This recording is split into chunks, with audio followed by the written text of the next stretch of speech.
right. We are set.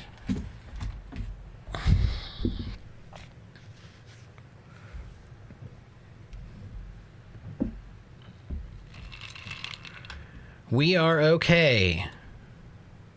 We are okay.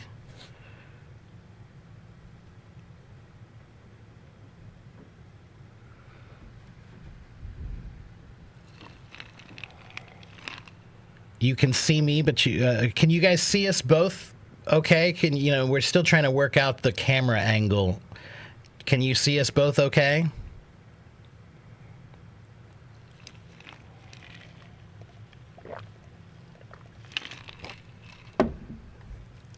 Yes. Okay. Good. Right. Yeah, I think I need to kind of try to remember where the position of that is in terms of how far back it is. Just 1.5. Well, maybe I can move it back a little bit more. Let me see.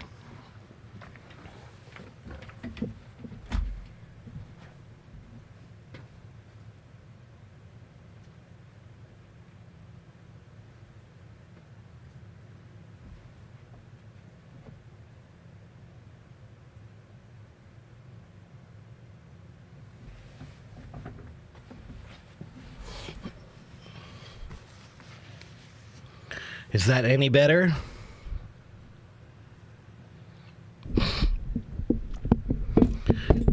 Better? Okay. I'm going to be talking to HelloTalk more about this camera angle stuff and see if they can go back to the way they had it before, where they had portrait mode and landscape mode. But right now it's all portrait mode, and the angle is very limited. Do me a favor in that, see the big knob above that one to the right? Yeah, that's the headphone knob. Crank that up just a couple. Give us a little bit more headroom. Yeah, there we go. That's better. All right. Okay.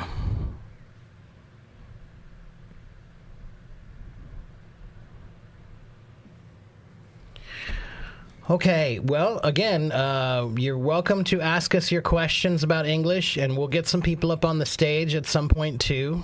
But, go ahead, and if you have questions about English or anything you want to ask us about, it doesn't have to be about English. It could be about life or hobbies or interests or culture. If you want to know about America, everything except politics,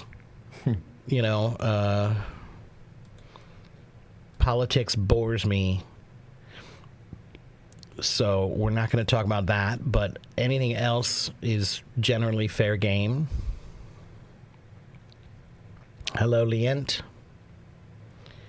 in Malaysia. It was last night for me, but yes, I did join Teacher Dave's stream in the last 24 hours.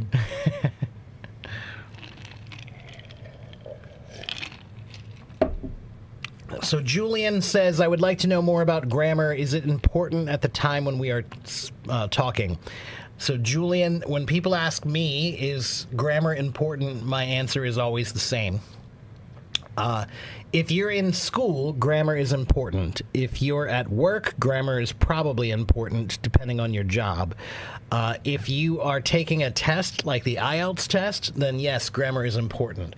But if you're not at work and you're not at school and you're not taking an IELTS test, no, I don't think it's that important. I don't think you should worry about it that much. I think you should just try to speak. It's a much bigger problem if you're very stressed out and worried about grammar, that because you're so stressed out that you don't speak at all. And there are many native speakers that don't speak with very that's great grammar right. anyway. That's exactly many right. Americans that don't speak with grammar the way that you would use it on a paper. That's exactly right. Yeah.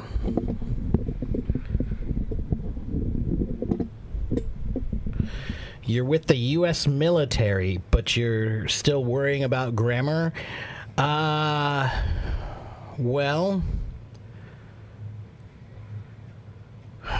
I would imagine in a military report or something of that Yeah, nature, right. grammar would be Right. important. That in that case, if you're talking about official settings, any kind of official setting, yeah, you need to worry about the grammar a little bit more. But if you're just at the if you're at the grocery store and you're talking to your friend, no, you don't need to worry about grammar that much. What is military time? Belen wants to know. Military time means that military time means 24-hour clock, right? So the reason why we call it military time is because, well, the U.S. military is all over the world, and so they have to do time based on every time zone, not just the local time zones of the United States.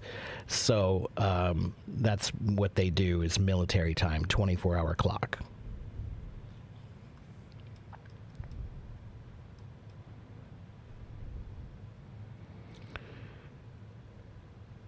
Hello, Lynn. Hello, Chelsea. Hello, A-Lady. So what is the best way to learn about grammar?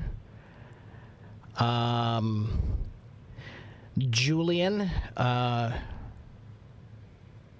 send me a private message. Don't forget, and make sure you send me a private message. And because you're with the military, maybe I can give you some resources that might help you with grammar. Okay, there are many websites you can use to work on your grammar, but maybe I have a book for you because you're helping us out, I guess. Something more applicable to the Right? situation. Yeah, exactly. Yeah, something a little bit more direct for your situation. Okay. What's the difference between a proverb and an idiom? Ian wants to know. So, I'm sure there is one. not really. Some idioms are proverbs. I think idiom is a more general term. Proverb is Proverb religious. is more of a religious or historical thing, but idioms, let the cat out of the bag is an idiom. It's not a proverb, Right, right. right. But parting the Red Sea, Yeah. that's a proverb. That's so.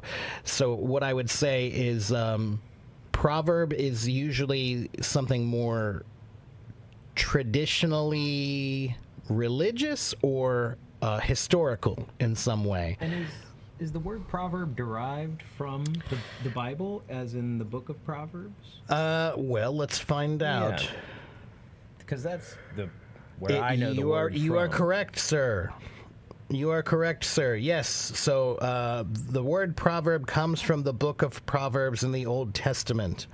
It comes from the Latin word proverbium, meaning a common saying or old adage or maxim. Literally, it means words put forward.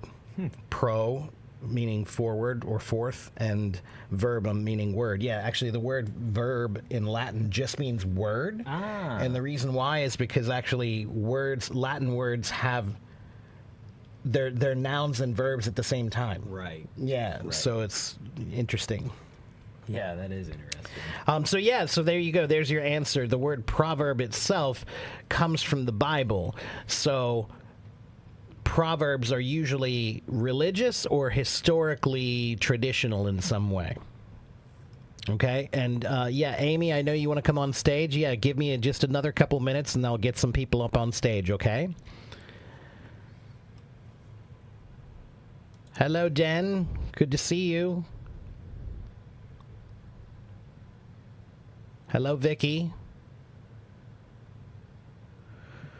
What about idioms? Are they so important to memorize for learning English? I think idioms are pretty important to American English for sure. We use them quite often compared to many other languages that I've noticed.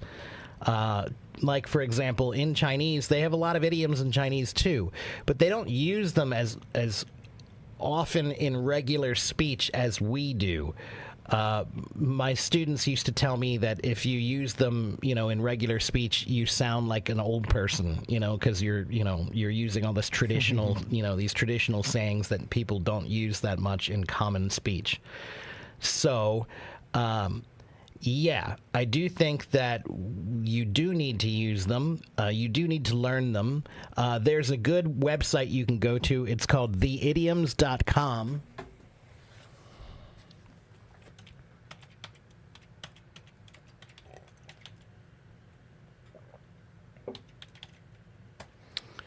Theidioms.com is a good website that has an alphabetical list of idioms as well as a topical list of idioms.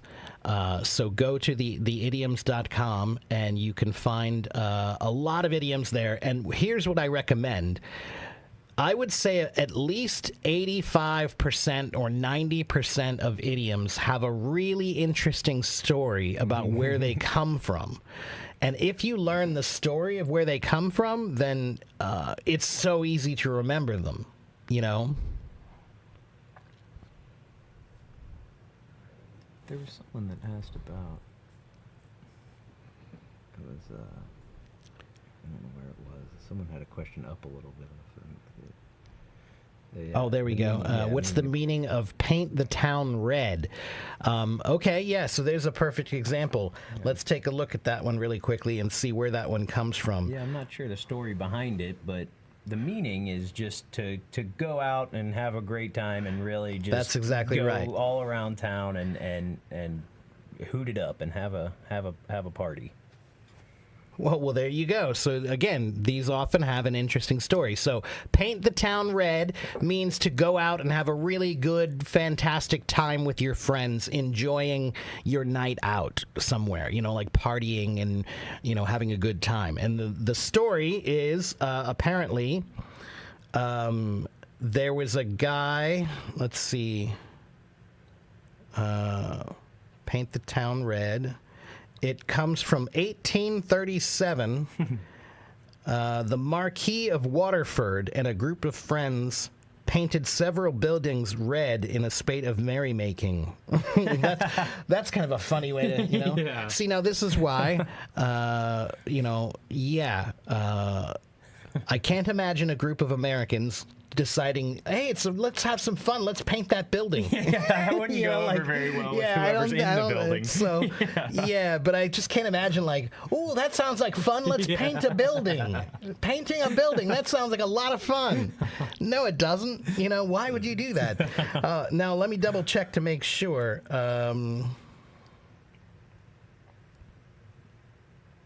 See, now this is what's interesting, though. Idioms are part of history, right? And history is not always clear.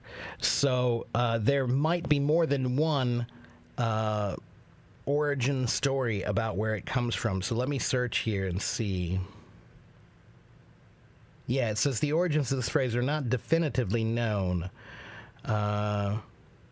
Yeah, one theory says it's from the 19th century involving the Marquis of Waterford, an Irish nobleman.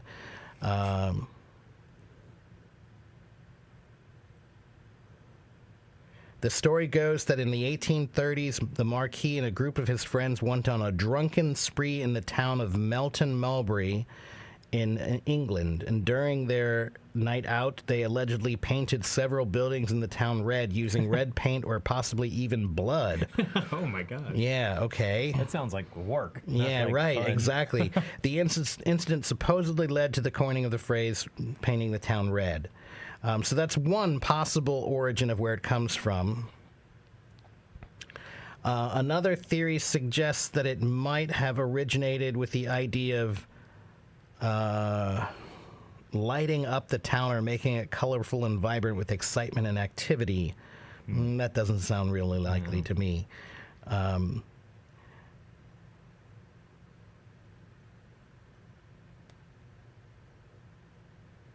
Yeah, well, so nobody's entirely sure about where that one comes from, but just knowing a little bit about that story, so now you've heard a weird story about where it comes from. That should help you remember it. So the theory is that it came from some guy who ran around the town and was partying, and he painted some houses red, or he painted some doors red, or something like that. I'm curious to how true that story. Yeah, even right, would right. be. There was another question up a bit. Okay, let's see. About when is it correct to use? Yeah, it was down. When is it correct to use somebody versus someone? So yeah, Lynn, those are usually interchangeable. Somebody asked me a question, someone asked me a question. I saw somebody at the store, I saw someone at the store. I would say that those are about 98% interchangeable. Yeah. There could be a possible situation or two where maybe one would be more correct than the other, but I can't think of it off the top of my head. The only thing I can think of would be if it just sounds strange Right. with the other words, but even that is contextual. Right, exactly. Do we use phrasal verbs in daily conversation? Yes, we do. Mm-hmm. Yeah. Phrasal verbs are difficult, Howie. They're definitely one of the hardest parts of English language. And so what I recommend to everyone about phrasal verbs is you should learn them in groups, kind of like the way you learn idioms. So try to learn maybe 3 to 5 a day or 3 to 5 a week, whatever you feel comfortable trying to learn. And you should learn them in groups, right? So, for example, you can learn all of the phrasal verbs that use the term get up, get out, get on, get through, get with. Each of those has a separate meaning, So choose one verb and then learn the phrasal verbs that go with that verb, right? So get out, get in, get on, get through, get with, pull up, pull out, pull in, pull over, Yeah, and coming from the native perspective, it is strange to think about how, getting up. What is that? Those are very, very strange kind of linguistical. That's rules. right, yeah.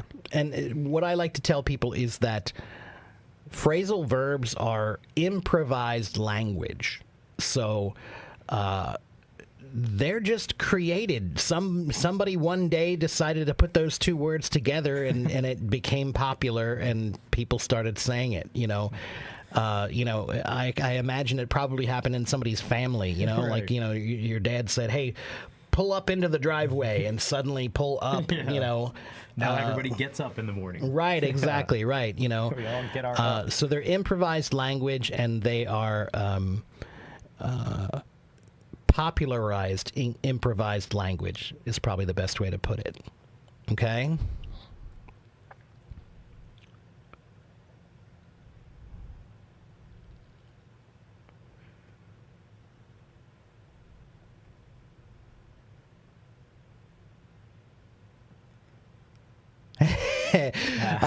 Julian says he thinks the guy next to me is a little shy. Julian, Clay is my new co-host, and so he's just getting his feet wet. Yes. There's another idiom for you. To get your Yes. feet wet means to just get started. He's new. I'm green. And he's green. Yeah, that's another way to say it. To say you're green or you're getting your feet wet means that you're new at something. And these are my streams where I'm used to answering these questions. And so I'm learning too. Yeah, This right. Is, the process for That's me. right. So don't worry. He will get plenty of chances to answer questions. But I've been doing this for 4 years. So I kind of have my answers ready. Any question that you're going to ask, I've probably been asked before, and I already have a prepared answer. And what's great about having Clay here is, for me, it gives me more interplay, so that once we talk about something like Paint the Town Red, Right. like we can actually just laugh about it a little bit and discuss it a little bit. And so, but don't worry, he's going to get his chances to take take the reins. There's another one. Yes. To take the reins. See, look, we've used 3 idioms in the last 5 minutes. To take the reins means to take control, right? The reins are the leather straps that control a horse, right? So when you're riding a horse, you take the reins to control the horse, right? So taking the reins means taking control or being in control.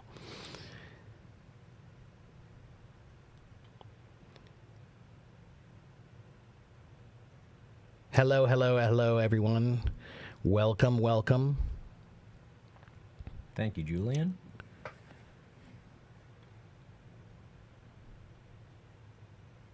You look like the singer of Imagine Dragons, apparently. I'll take it. Thank you, Dan.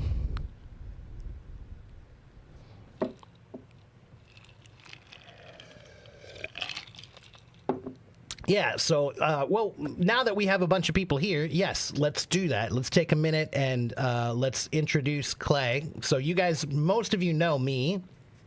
Hello, what's up? I'm Teacher Mark.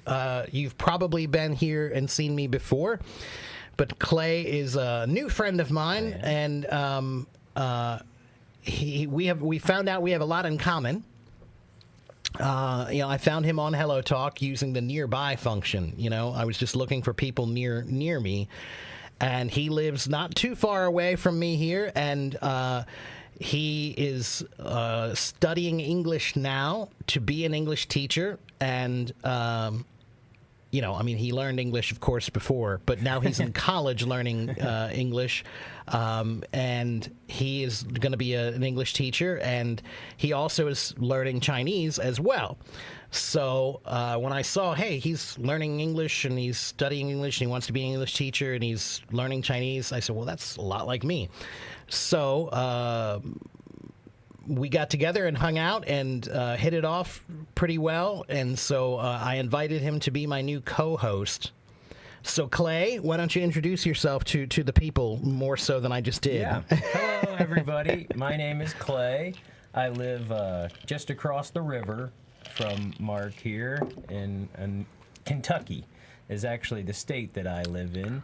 And I like to play basketball. I like to go fishing. I have an aquarium that I like to set up. And I like meeting new people from around the world. So this has been really interesting for me. When I was on Monday, it was really a refreshing and fun experience. So I'm happy to be back with you guys and answer whatever questions that I can. It's like I said, I'm learning too, so I may be taking a bit of a backseat, but it's Mark's stream, and I want to learn as well. So I'm kind of taking a lot in while I'm here, and I appreciate all your guys' welcomes and hellos, and I send them right back to you.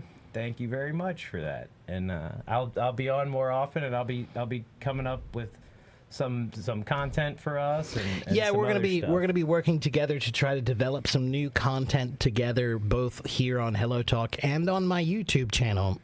So make sure you guys go to my YouTube channel also, which I should give you. Let's see. So this is my website, everybody. You should go to my website and you can sign up on my website. And then here is my YouTube channel. And I am live on YouTube right now. And there's Miguel over there on YouTube. Hello, Miguel. Hi, Miguel. Good to see you again. Again, Miguel is one of my good friends, and he has been kind of my tech guy. I see. He lives in New Orleans now. He just moved to New Orleans. New Orleans is a nice city. Yeah. It's fun. Yeah. Talk about painting the town red. That's a town that gets painted red every night. All the time. That's right, yeah. He had a rough time getting there, though. He had some bad experiences in his first few weeks of being there or whatever. Well. But again, I think it should get a little bit better. Yeah. I hope. So.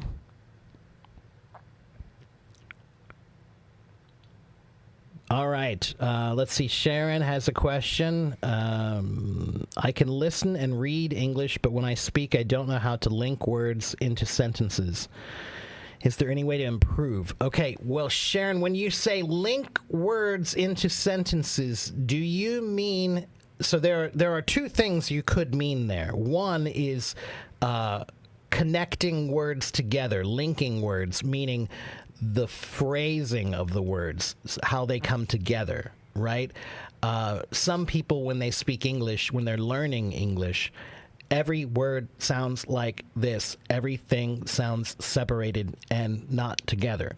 That's one meaning of linking words. But another thing, I think you're just trying to say that you have a difficult time forming English sentences. Is that what you mean?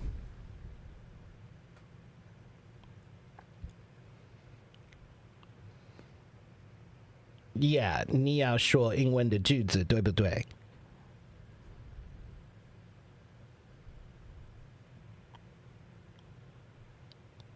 So, forming sentences in English, what I would say is one of the most important tips that I give is I talk about how important it is to think in English. If you want to be comfortable speaking English, then you need to think in English. So what I would say, Sharon, is every day I want you to start thinking about your life and try to use English, right? So start with simple things like your daily routine and your likes and dislikes. Those are two simple things that you can start trying to learn how to say properly in English in your mind. Okay, your mind is a language practice room. So you can use it anytime you want. So start thinking about what time do you wake up in the morning? What time do you have breakfast? What time do you go to work? What time do you have lunch? What time do you come home? And form proper English sentences for those. Okay, make proper English sentences for those things. And then you can think about your likes and dislikes. I like ice cream and chocolate. I don't like, spicy food and milk. I don't know, anything, whatever. Something simple, like you said. That's right. Start with simple things like that, okay? Sometimes the problem that people have is they're trying to form advanced sentences before they've ever formed simple sentences. So start with forming proper simple sentences first, okay? And it's easy if you start with just trying to define your personal life in English, okay? So that means talking about your routine, talking about your likes and dislikes, talking about your wants and needs. I want to go to the store. I need to go to the bathroom. I want to take a shower. Those kinds of things. Okay? Yes, Mona, English is my native language. I'm from the same area as Mark here. Yeah, we're both from the same area here. I don't like pineapple on pizza. I don't know why people have so much of a problem with pineapple on pizza. I don't mind. I don't like pineapple on pizza if it's just pineapple on pizza. But a Hawaiian, bacon, ham. Yeah, put some bacon and ham and pineapple on that. I'm okay with that. We dip our pizzas in a lot of sauces. That's true. Too, yeah, that changes the profile as well. Indeed. What time do we usually do lives, Jolyn? For the two of us, Monday and Wednesday. Every Monday and Wednesday is going to be our co-hosting live stream. So it will start around 8:30 in the morning. Maybe 9 o'clock some days, but probably 8:30 a.m. And that's 8:30 p.m. if you live in China. I think it's about 3:30 p.m. if you live in Egypt, in the Middle East. Okay? So Monday and Wednesday, we're going to be doing 2 streams together. I also usually do a stream on Fridays. I've been taking a break for a little while, but I'm going to be back online here now. So Monday, Wednesday, and Friday, we should have live streams for sure. Monday and Wednesday will be the 2 of us. Friday, probably just me. And I'm also planning on trying to do some dual co-hosted voice rooms as well. Yes, and Mona asked again, I do have an account on Hello Talk, and I'm going to be using it a lot more often here in the future. That's, we should set that up. Maybe I can add you to my Linktree and just put you as a co-host on my Linktree so people can find your Hello Talk profile there or any other social media. I'll kind of redo my bio and add a lot that in. That's right. Yeah, so we need to get him updated and ready to go for that. Yeah. But we will be doing that. Okay, let's see. Raul said, wow, did you say you have an aquarium? So you're the owner of one? That is simply amazing. Well, so Raul... Not a public aquarium. Right. The word aquarium has a few different meanings. Aquarium can mean like a museum of fish, right? Like a zoo for fish. Or more of a fish tank is what I have. But when we say I have an aquarium, that means I have a glass box that we have fish in at home.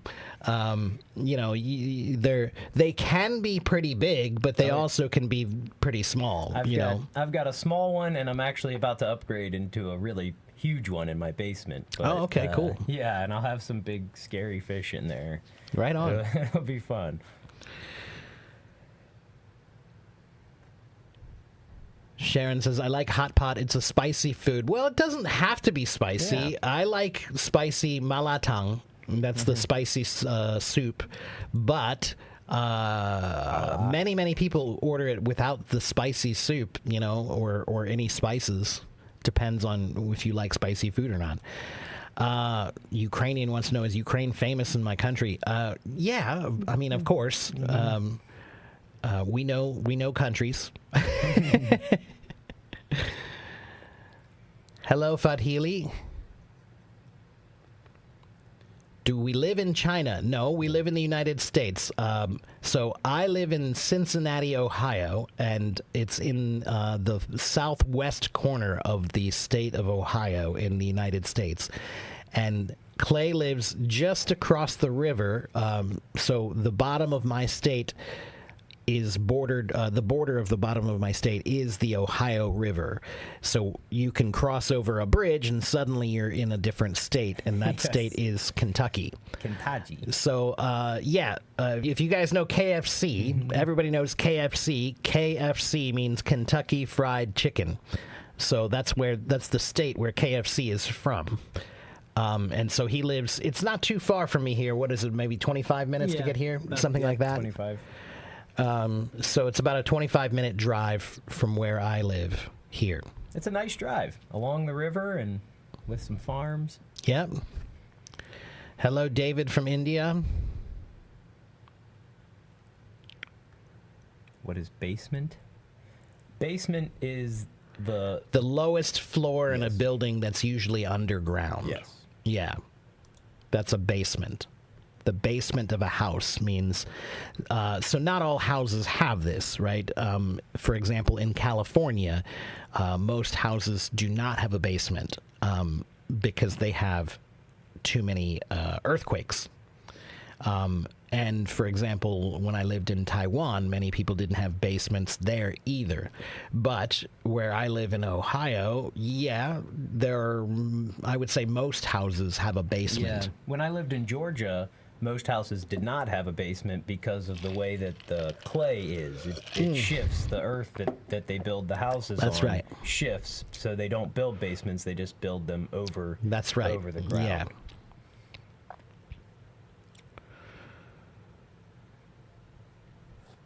Paula has a daughter that loves fish. That's great. Yeah, I enjoy that. Maybe he can make some videos and we can bring them in here and show them on my stream here sometime. What do we know about Kazakhstan? I know where it is, and I have some followers from Kazakhstan. Nure, I have about 70,000 followers on Hello Talk, almost 71,000 now. And so I have followers all over the place, and I've talked to people in every country in the world. So, I know. I think Shavkat Rakhmanov. He's a combat athlete, and I didn't know that. I believe he's from Kazakhstan. So okay. And I know where it is, and that, but that would probably be the extent of my knowledge, and the horse culture in Kazakhstan.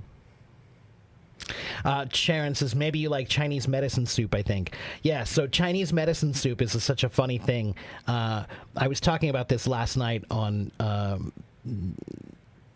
what was that? Oh, I think that was on Dave's stream, maybe. Yeah, so when you go to Chinese restaurants, they often have an English menu, and if you look at the English menu in China, sometimes the translations are hilariously bad. Right.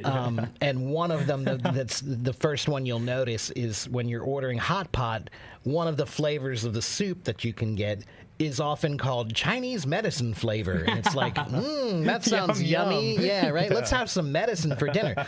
And what it is, it's jujube or goji berries. Okay. And so they need to learn how to say it as jujube or goji berries, not Chinese medicine flavor, because in most places in the world. Now, it's a funny cultural thing, though, because Chinese medicine is partly just the food you eat. Yeah. It's like that's one of the things that they'll do is the Chinese medicine doctor will ask, what are you eating? And maybe they'll change your diet to try to help you, which is something we've started trying to do more now. Nutritionists. Right, exactly. Right, yeah. So, but Chinese medicine flavor is it's actually usually goji berries or jujube berries. But no, actually, I love spicy food, so I almost always get malatang.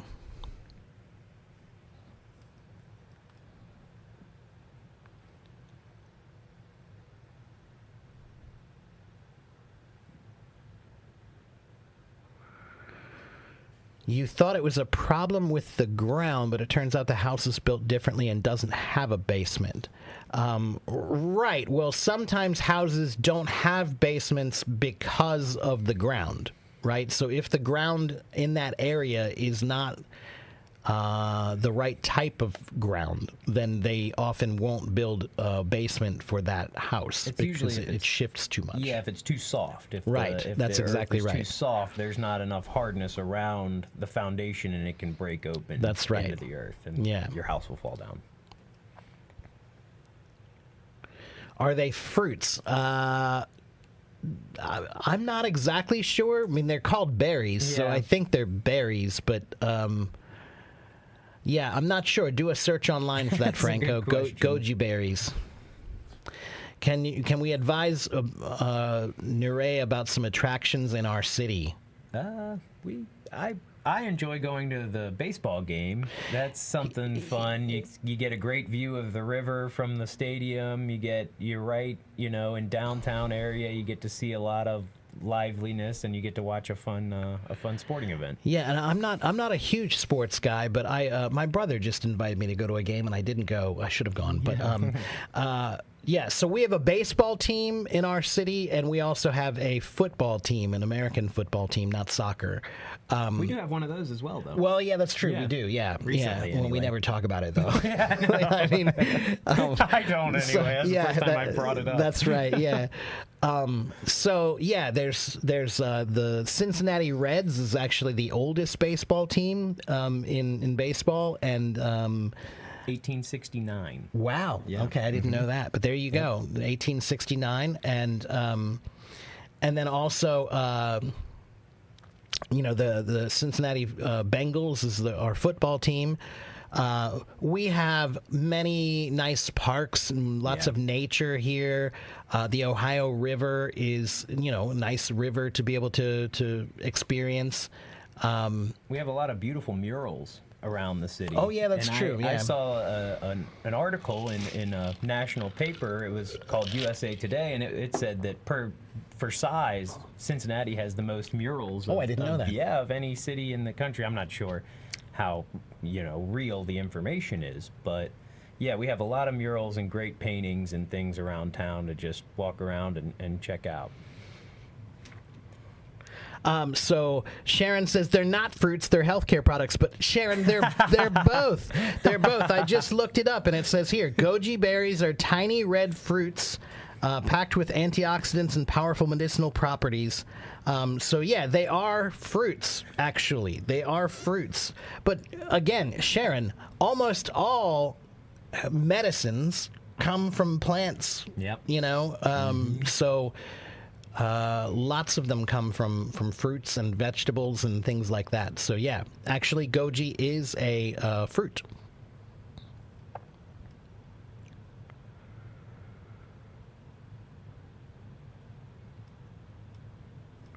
Lynn says that I say don't memorize words, but if you don't memorize words, how do you remember the words? So, Lynn, what I often tell people is this.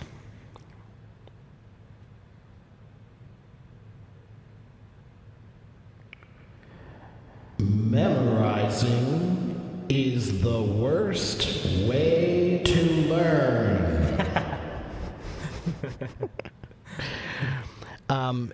So here's the thing.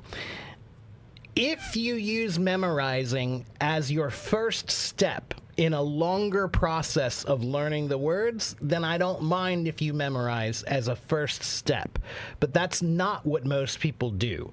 Most people, they only memorize. They think memorizing is efficient, and so they think that's the best way to learn. But it's not efficient, because that's why people are always asking me, how can I memorize words better? I always forget them. There are many studies that show that memorizing is only good for temporary remembering of words, right? Temporary remembering of information. So, how should you learn them? You should learn them in a more creative way. The more creative that you can learn them, the more creative methods that you can use to learn them, the better you're going to remember them. So, learn words on multiple levels. Engage with the words in as many ways as you possibly can. So, for example, look up the definition of the word. Look up the synonyms of the word in a thesaurus. Try to use the word in a sentence. And actually, I encourage people to do at least 2 sentences. Okay? So if you're going to try to learn a new word, write a sentence or 2 with it. But here's the trick. Your brain is a funny thing. It will remember weird things better than it remembers normal things. So the example I always give is if my new word is microphone, the new word I'm trying to remember is microphone. So I can write a couple of sentences with that word. I can say, I bought a new microphone, or I bought a new expensive microphone today. Okay, so there's my first sentence. I bought a new expensive microphone today. It works. It's a normal sentence. It's proper. That's okay. Good. You used it in a sentence. But if I say, I hit my baby brother in the face with my new microphone today, that is something you will remember, because now you created a picture in your mind that's weird and funny, and your brain remembers weird and funny. So I call this the big pink elephant hat theory. And the reason I call it that is because if I'm walking down the street and I'm dressed in normal clothes and I walk by you, you won't remember me at all. But if I'm walking down the street and I have a big pink elephant hat on, everybody's going to go, hey, I saw this guy today with a big pink elephant hat. So your brain is a weird thing. It likes weird stuff. So when you're using words, new words, use them in a funny or weird or strange way, and your brain is more likely to remember them. Okay, so you can use that trick. Etymology is my other favorite thing about English words. Almost all the English words have an interesting story about where they come from. Etymology means the history of words, right? So somebody give me a word. Well, let's use the word microphone. Microphone. So what is a microphone? It's this thing, right? And what does microphone mean? Micro means small, right? Micro means small. And phone comes from the word phono, meaning over a distance, I think. Let me double check. Oh, really? Yeah. Microphone. And the way I sometimes think about memorization is, that it's not the way you learn. Oh, it means sound. Yeah, that's what I meant. Sound. Right. So yeah. So micro means, it comes from the Greek word. These are from Greek words. Micro comes from the Greek word mikros, meaning small. And phone comes from the Greek word phone, meaning sound. So what that means is it's a small sound that you're making bigger using a microphone, right? I guess it would be related to the word phonics as well. That's right. Speech. Yeah, sound. Right. Yeah. So that's another good way to learn vocabulary words is if you look up all the words in English that have phone in them. Telephone, tele. That's the one I was trying to remember. Tele means over distance. Right. So sound over distance is telephone. That's what a telephone means, to make sound go over a distance. Okay, and then television. Vision means to see. Tele means over a distance. So television means that you can see the picture far away from you. Okay, so yeah, etymology is another good way to use to try to engage with the words so that you remember them. So the trick is, Lynn, when you're learning new words, try to find many ways to engage with the word, not just one. And memorizing is the least creative way to engage with a word, and that's why it's the least effective way. That's a lot what I do with Chinese as well. When you find a word and you break down the character and you find the other things that go with the character, and it just makes the learning process more interesting. That's exactly because you right. find interesting things about how the word came together. So Raul says, can I give some examples of study routine? Can I share an example of study routine in terms of time and content to study for this summer? Raul, well, I think that's different for every person. I cannot give one study routine that will work for everyone in the world. Here's what I will tell you. There are 8 different areas that I focus on for language. 8 different areas. Those areas are reading, writing, listening, speaking, thinking, grammar, vocabulary, and pronunciation. Okay? If you cover those 8 areas, you'll be comprehensively learning about that language, okay? Which means completely learning about all the aspects of language, all right? So what that means is you need to create a plan for each one of those things, right? So you need a plan for reading.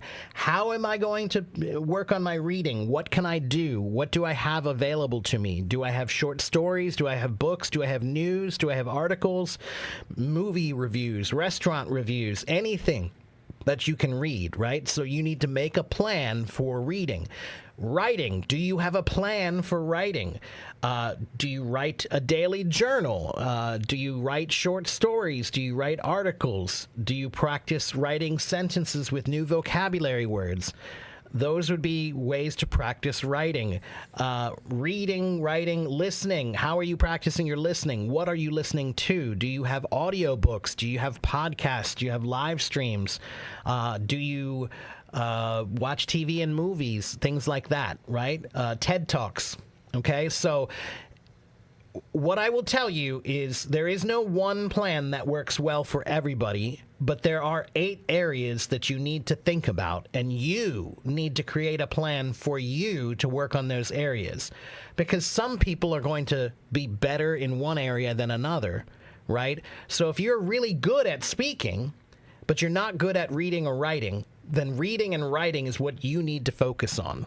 So that's the second thing that I will say about making a plan is focus on your weaknesses, right? So whatever your weaknesses are, that's what you need to spend the most time on, okay?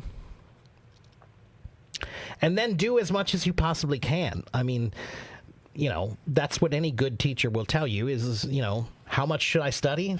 As much as you can, But the thing is, studying doesn't have to be painful.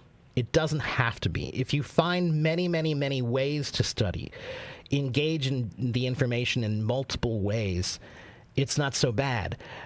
Studying is painful when it feels like torture because you're only doing one way, like reading a book or studying in a book, right? That's why I failed at learning for many years, was because, you had a textbook, and that's the way you learned, was from that one textbook, and that's it.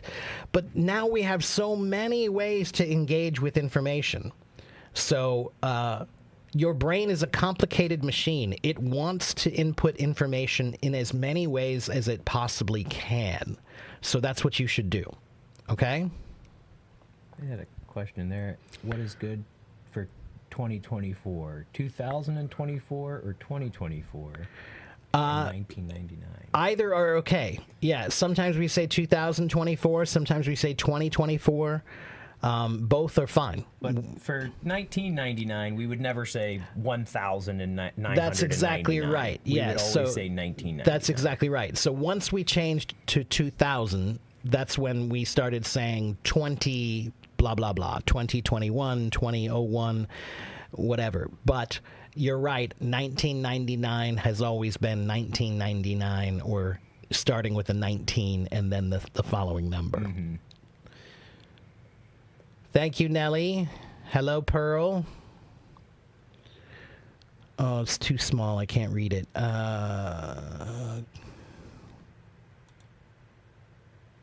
Is there such a vocabulary class you want to learn? Lisa, I do a live stream about etymology, which I'll probably do this Friday. So join my live stream on Friday, and I'll probably be teaching my etymology class then. All right? So if you want some tips about learning vocabulary, join my Friday live stream. Okay? Wang Yonghua. 现在我教他们英文，所以你可以问我你的英文的问题。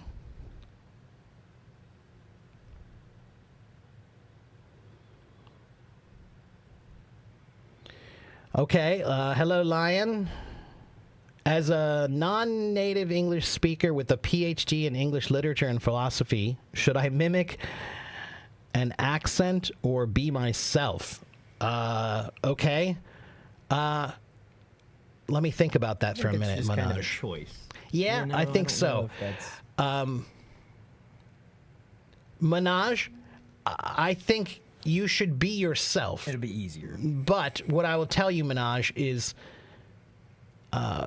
the goal of language should not be perfect accent. The goal of language should be perfect clarity, right?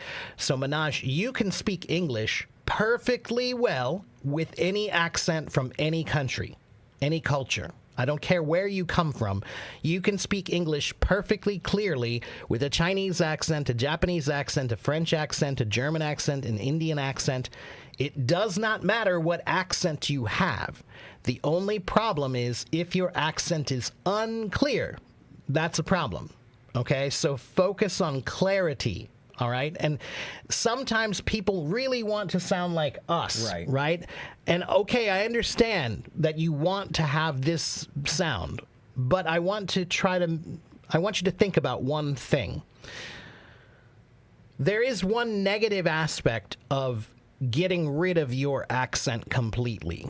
When you do that, you are encouraging the idea that your culture's accent is bad. Right. You know, so English is a language. It's not an accent, right? There are many accents of English, right? So we don't sound like the people who are from the Bronx in New York. Or even 200 miles south of us. That's right. Sound very different. That's right. So there are many, many different English accents, American English accents, and there are many different British English accents. And if you're from South Africa, you sound different. If you're from Australia, you sound different. New Zealand, they sound different. So there are many accents. Okay, and there's no one accent that's the correct accent or the only real accent. Okay, so that means it's not about accent, it's about clarity. Okay? I've been teaching international students and working in a university for a few years now. All my peers try to mimic, but I don't. I think that's fine. There is one other way that you can look at it. You can look at it like a musician. I'm a drummer, as you can see behind me, the drums. And when you're a musician, what you do is, or what many musicians do, is we study one musician for a long time, right? So I'll find like one guy who's my favorite drummer and I'll study him and I'll try to mimic him as much as I can. And then I'll study another drummer who's another favorite of mine and I'll try to mimic him as best I can to figure out what does he do that's so great. And then I find another drummer who's my favorite and I try to mimic them. And over time, what happens is the people who you have chosen to mimic, all of those different elements come together to be one new element, and now you have your own voice. So they are your influences, right? So you're not mimicking them completely anymore. You have little bits of all of them. Right? So maybe you like the way David Attenborough speaks. Okay, so mimic him for a while. But maybe you also like the way Barack Obama speaks. Okay, so mimic him for a while. And learn what is it about those people that you like. Why do you like the way they speak? Is it their vocabulary, their diction, their pronunciation, their body language? Anything, right? And then all of those influences will come together to become one new thing, and that thing is you. Okay? Got it, Minaj?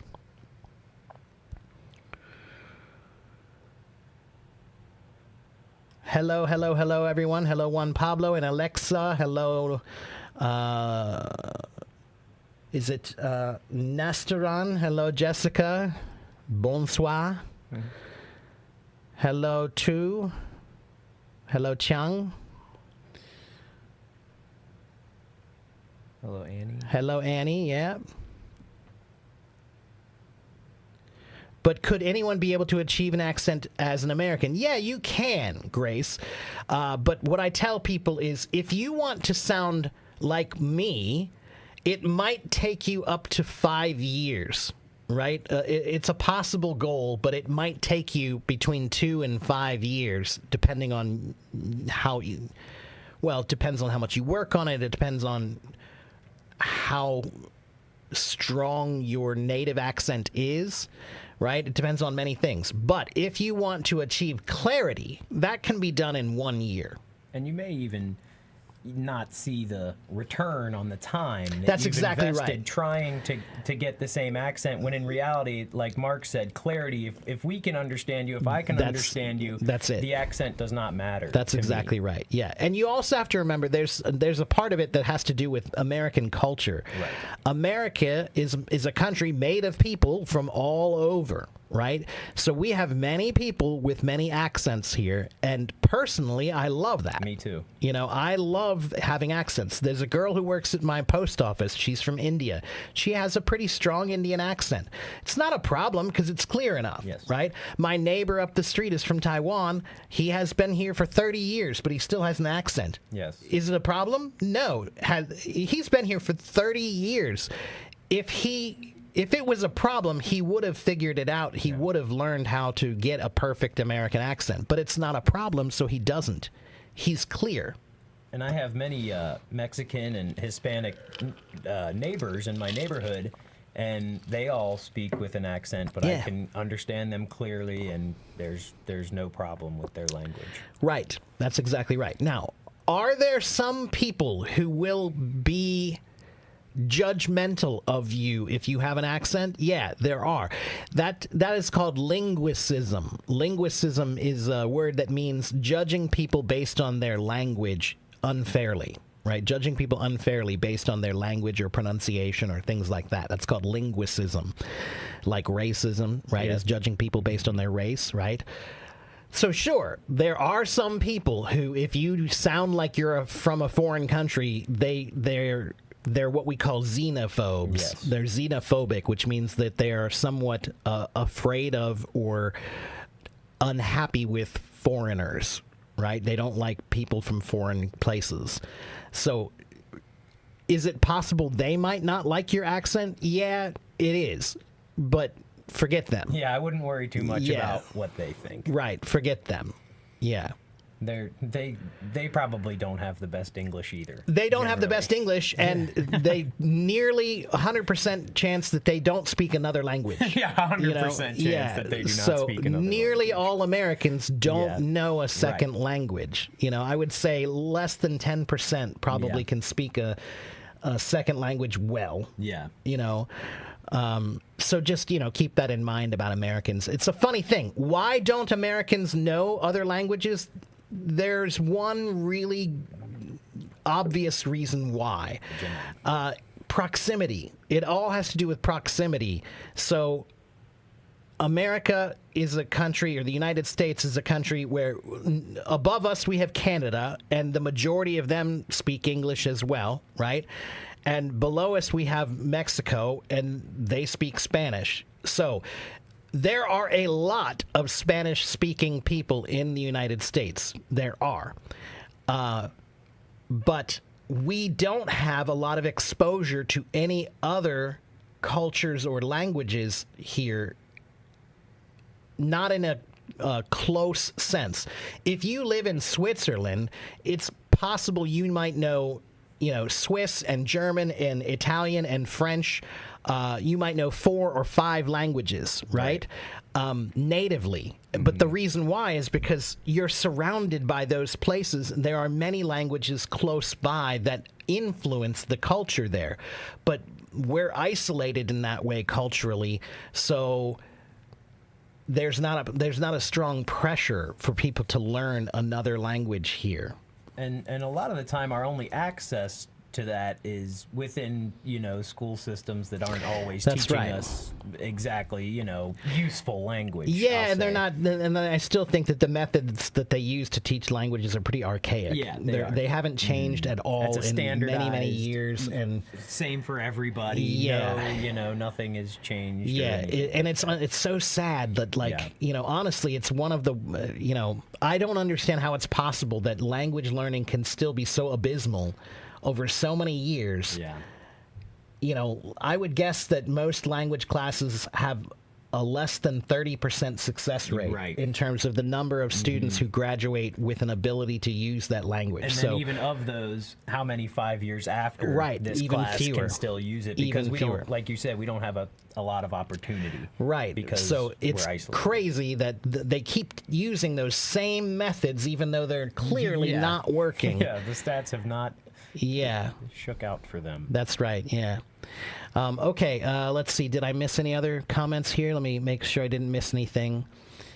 How do you make sure your English is proper and clear? Okay, Franco, let me give you one tip that you guys can all use for improving your accent. You can create something that I call a Target Accent Improvement List, TAIL, TAIL, okay? And what is that? Here's what you need to do. Get a piece of paper, and on the top of that paper, I want you to think about 10 words that are difficult for you to say well in English, right? So think about your English.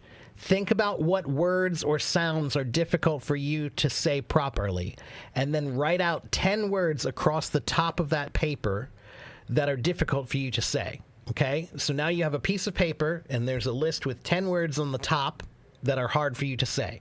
Then I want you to look at each word and figure out, why is this word difficult for me? Is it the R sound? Is it the TH sound? Is it the V sound? Is it the S sound? What is it about this that's difficult for me? Then you have to do a little search online and find any word that sounds like that word, like words that rhyme with that word or words that have that same sound in them. Right? So maybe, for example, if you're Arabic, an Arabic speaker, they have trouble with the American R sound because the R in Arabic is very different, right? So you should write down the word car and then write down all the words that sound like car, R, far, bar, any words that have that same R sound in them, write that below them. So when you're finished, you'll have a piece of paper that has 10 columns of words that are difficult for you to say well. fold that piece of paper up and keep it in your pocket, and every day open that piece of paper up and try to read those words and practice improving those words. That's what I call your target accent improvement list. I like that. Yeah. Okay, yeah, and that's a really good way to just find the words that are hard for you and focus on them. I'm going to utilize that in my own language learning. There you go. Yeah, that's good. Okay, let's see. Clarity is king. That's right. That's right. Manoj, that's what I say. Language is not about perfection of accent. Language is about communication and expression. So when I speak Chinese, I know that I don't sound like I was born in Beijing. I don't care. I don't care about whether I sound exactly like they do. I care if they can understand me. Okay? Hello, Jessica. Good to see you again. What's the difference between gut and got? Gut, that's a word that means you just need a dudze, got. So I think you mean the pronunciation. What's the difference in the pronunciation? So gut. So that's like the sound we make when we don't know what we need to say. Yeah. Gut. Got. Got. Chelsea, you need to open your mouth more when you speak English, especially on the vowel sounds, okay? Open your mouth as much as you can. Got is almost open throat. That's right, yeah. Got. Yes, people can achieve an American accent if you want to, but it will take some serious effort and time and focus, okay? I know a few people here online who have done it in less than a year, and they've really done amazing with that. But I think the majority of people, it's going to take you about 2 to 5 years to figure out how to completely lose your native accent and have an American English accent. And again, yeah, Teacher Mike. Hello, Teacher Mike. Good to see you. Yeah, it depends on which region you want to emulate, too. Yeah. I will say that the majority of foreign learners of English around the world, they tend to want to sound like we do. I don't want to sound arrogant about that, but the Midwestern accent, the one that we're using now, at least, because there are a couple of Midwestern accents, but the one we're using now is considered to be one of the more neutral American accents, right? So it's doesn't have a lot of inflections on it. It's a lot more like the when you see the IPA system, for example, the way we pronounce words is pretty close to the defined IPA pronunciation system. Like a newscaster or something. Right. They even change their voices based on where they're from. That's exactly right. The people on television. Lydia wants to know how to improve her English listening. Lydia, why don't you start by going to this website, eslfast.com. Oh, yeah, whoops, sorry. Thank you for that. Yeah, I just wanted to let you know. Yeah, let me just...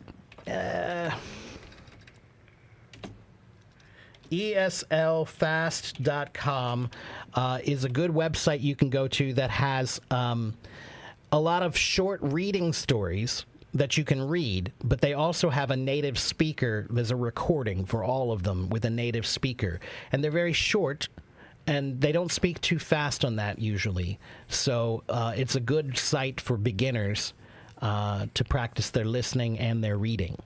Okay?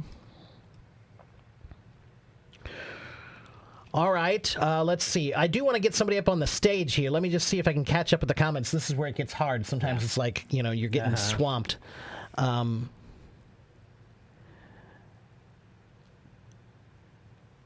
right. Let's see.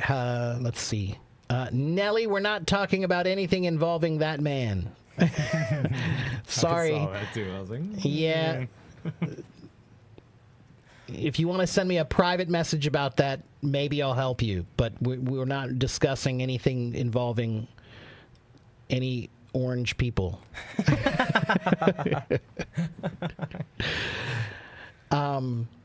You have difficulty writing long words that you've never seen before. What do you mean you have difficulty with that?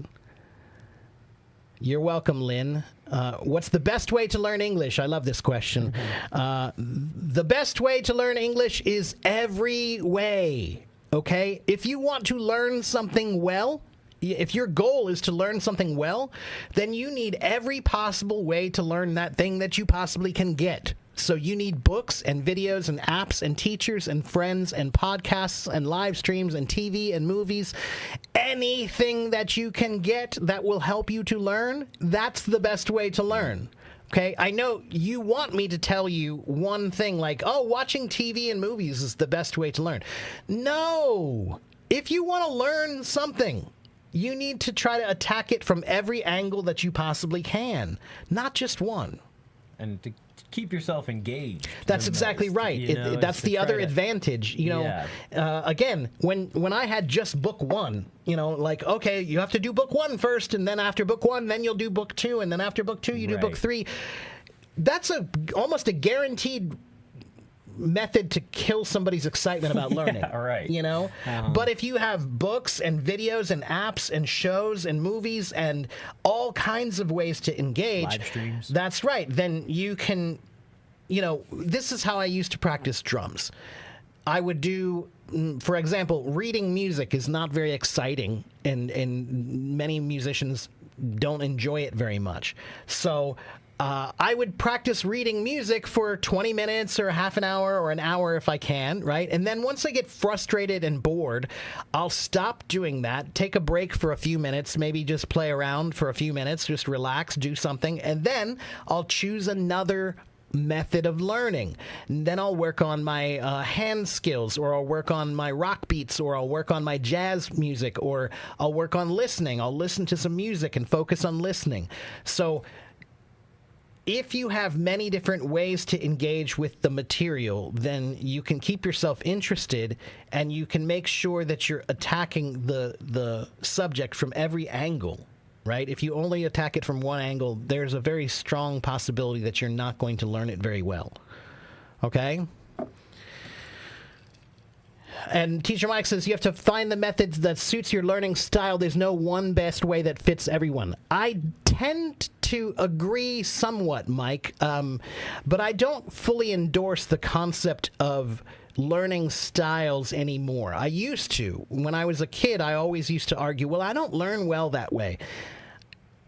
Yes, there are certain methods of learning that certain people do better with, right? There are certain people who learn better from listening. There are certain people who learn better from doing, but I still think that even if the best way that you learn is this way, I still think it's valuable for you to try to learn in all of the other ways as well.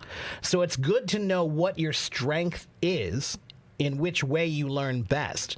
But I still think that the body and the brain are best engaged in the learning process when you learn in as many methods as possible. Addressing your weaknesses. That's right. As well as knowing your strengths. That's exactly right. Mm-hmm. And those things will actually get better if you do them, right? Yes. So maybe you're not the best at this method of learning, but if you do it more, it will get better.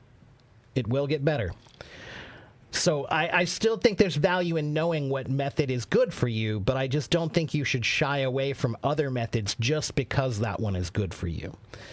Okay, let's see. Grace said, what? When I ask others for advice, how can I be able to learn English fast? The majority of people advise me to watch movies, but I don't like watching movies. Well, Grace, I will tell you the same advice I just gave, which is, if you want to learn, then you need to learn in as many ways as possible, okay? And I want you guys also to understand one other thing. Learning is difficult. It's supposed to be difficult. That's why we respect people who are smart and who have taken the time to learn things, because we know it takes a lot of effort. Right? So if you want to learn something, you have to understand that you are climbing a mountain. It's not going to be an easy walk. It's going to be a climb, and it's going to be difficult at times, right? So that's why I always call learning, I use a mountain analogy because I think that that's a very apt way of looking at it. all the different methods of learning are all the paths up the mountain, right? There are many different ways to get to the top of the mountain, right? And sure, you could do one and just get to the top and then you're there. And yeah, you got to the top. But if you know all of them, then you know the whole mountain really well, not just one path up the mountain, right? So, but it's a mountain. It's going to be difficult. There's also a feeling of linguistic superiority as English is the language, lingua franca, right? Yeah, there's definitely. So many of fellow Americans don't feel a need to learn. Yeah, that's right. There's definitely a certain arrogance about, you know, English is the best. Yeah, right, yeah. Let's see, Sania. Hello, Sania. As a native speaker, you can understand any kind of English accent, but how about different languages? Can you understand any Chinese accent? No. No. There are times when certain people from China will speak to me and their accent is so different that it's very difficult for me to understand. Yeah. But also, Sania, I don't understand every English accent. There are some people from parts of England, from London, that when they speak, if they have a thick Cockney accent, for example, I might have no idea what they're saying. You know, or even in the United States, a very thick Southern Boston accent. You know, sometimes, you know. Go get in the car. That's right. Yeah, like I always tell a story. When I went to Boston many years ago, I needed to take the subway, and I didn't know where to buy a ticket. And so I saw a police officer, and I walked up to her, and I said, you know, hey, you know, I don't know where to get my ticket for the subway. And she turned around, and she looked at me, and she says, oh, what you need is a trolley car. And it took me a minute, and I was like, "What did she just say?" A Charlie card. A Charlie card. Yeah, that's what they call it. Card. Yeah, that's what I thought too. I thought it was a trolley card at first too, but no, it's actually called a Charlie card. I see. And that's the name of the. But because it's local language that I didn't know, and her thick accent, it also, you know, I looked at her like this for a minute, like, huh? Like, you know, what language are you speaking? So I don't understand everyone's English. You know, I understand people who speak relatively, you know, I would say I understand most people, but there are occasionally times when people have a very thick accent that's hard to understand. I have family in West Virginia, and they're all perfectly fine to understand, but there are some of their neighbors that I have a very hard time. Dictionary.com. Go to dictionary.com or thesaurus.com, and they have a link for an app. Get that app and put it on your phone. That's the one I use. It's right here on my phone. Anytime I'm not sure about a word, I can find the word right here, and that's what native speakers do. Okay, when I'm writing, if I can't think of the proper word, then I look up some options and I consider my options, and then I'll choose those words. Okay, and the more you do that, the better you get. Okay. What's the most important part in learning English? There is no most important part of any language. I think the most important part of learning any language is taking it seriously, one. Or I'll say,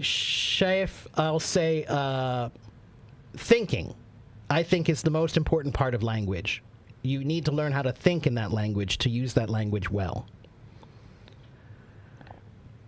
How do you improve your speaking skills? You use too many fillers even after practicing for a while. Shika, you need to learn how to use the best filler of all. The best filler of all is this one. Are you ready? Okay, so what's a filler? Everybody, fillers are filler words. They're things like when you say like this and like that, and he liked this, and he went to the store, and like he was so late, and like right? Those are called filler words, right? But the best filler word of all is this one. Ready?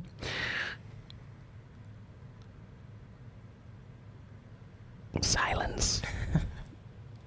Okay, so what you need to do is learn how to just be silent during those moments when you're not sure about your words. Give your brain a second to be able to think, all right? Silence is the best filler word. I don't know if we're going to ever get to anybody. Okay, geez. Hello, Carolina. Hello. So, guys, I need to take a minute to get somebody on stage, to talk to somebody on stage. So there are some questions that I didn't get a chance to answer yet, but I'll try to come back to them if I get a chance, all right? So let's raise your hand if you want to come on stage and talk with Clay and I.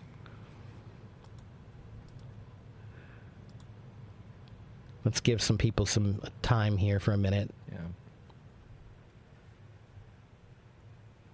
Lillian, yes, I see you. Yeah, I'll get you up here. So let's start with Lillian.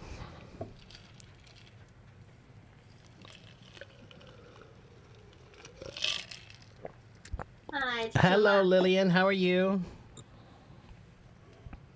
Not too bad, and you? I'm not bad as well. Doing well. Thank you. Yeah. Clay's also not bad. So what can I do for you today, Lillian? Do you have a question for me? I also got a question for you all. Okay. So I have a for your teacher match. Okay. What kind of activity would you enjoy doing if you live in rural area? So what is your opinion? What kind of activity do I enjoy if I live in my area? Yeah, rural area. A rural area. I can let you see the see the topic now. No. That's okay.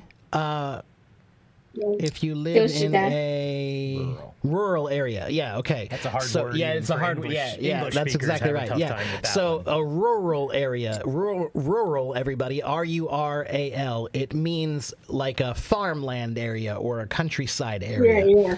So what is your opinion, Teacher Mark? Well, both of us, we were just talking about this earlier. We both like fishing. And so rural areas are usually pretty good for fishing. And fishing and hiking. I like hiking and I like fishing. Those and camping. Camping too. Camping is great as well.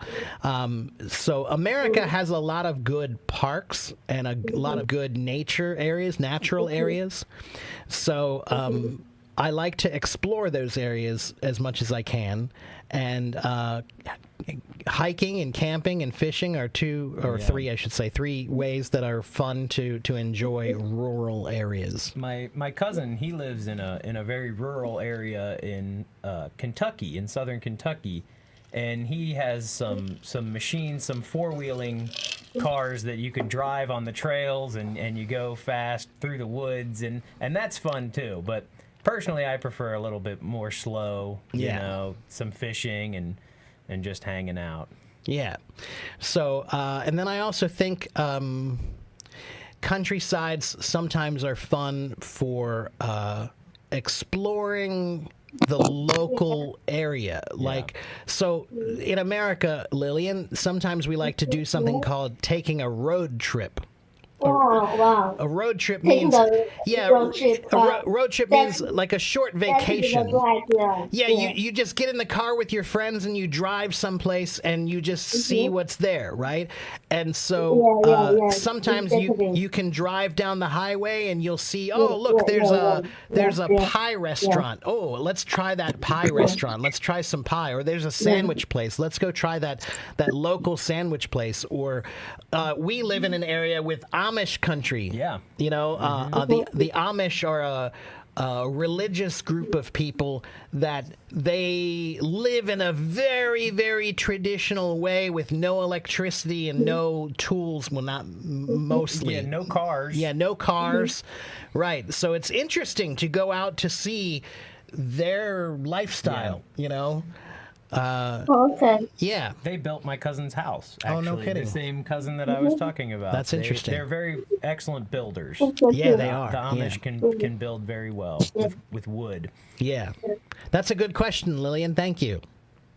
Thank you, Teacher Matt, for answer, and I really learned a lot with you, in my opinion. Thank you very much. I appreciate that, Lillian. Thank you for saying that. Yeah. Yeah, you're welcome. Well, thanks for your question. I'm going to get to another question, okay, Lillian? Nice to meet you, Lillian. Yeah. Okay. Take care. Nice to meet you too. Bye-bye. Bye. Bye. See ya.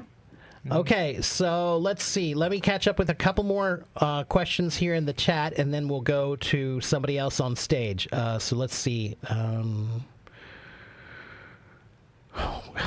Yeah, it really came in. Let's see. Here we go. I think we were about here.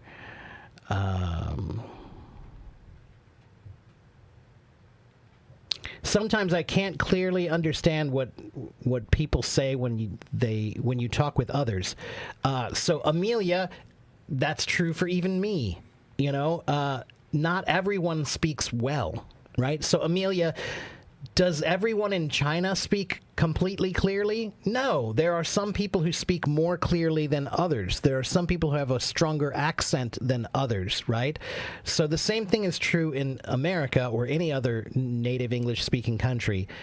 There are some people who speak really well and some people who don't speak so well, right? So I think you need to understand that I know you want to understand everyone, but you can't. You can't. You can understand the people who speak well first. Start with that. So relax a little bit, because it's not entirely your fault if you can't understand some people. Some people speak too fast. Some people don't use clear pronunciation. Some people have a very strong accent. Some people use a lot of slang or local colloquial language, right? So,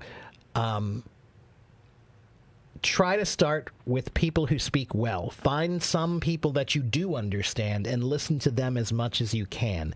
The more you listen to them, that's a good standard to start with. And then you'll go from there and try to understand people who are not being quite so clear. Okay? Okay, I think we got to that already. Let's see. You study English, but you don't have the confidence for speaking. What can you do for it? Well, that's why I call everybody a language warrior, because learning a language is a fight. Okay? If you want to learn a language, there is no place for shyness in language learning. Language is a performance. So you have to be a performer. And to be a performer means you can't be shy. You have to be able to get up there and speak. So, but every musician will tell you that the first time they got on stage, they were scared. But then they did it again and again and again and again, and each time they do it, they gain more confidence. So the more you do it, the more confident you will get. Okay? So that's my advice, is to start doing it as much as you can. Okay? Yeah, on YouTube here, Sania's got another question? Well, it just gave us a good proverb to about that. All right. A Kazakh proverb that says, learning is like digging a well with a needle? Yeah. You gotta keep at it. Well, yeah, that's an interesting one. Yeah. Okay, cool. Thank you for that. And Lisa, I think she just wants us to say these words. Exhibit, response, celebrity, charity, emotional, and item. Okay?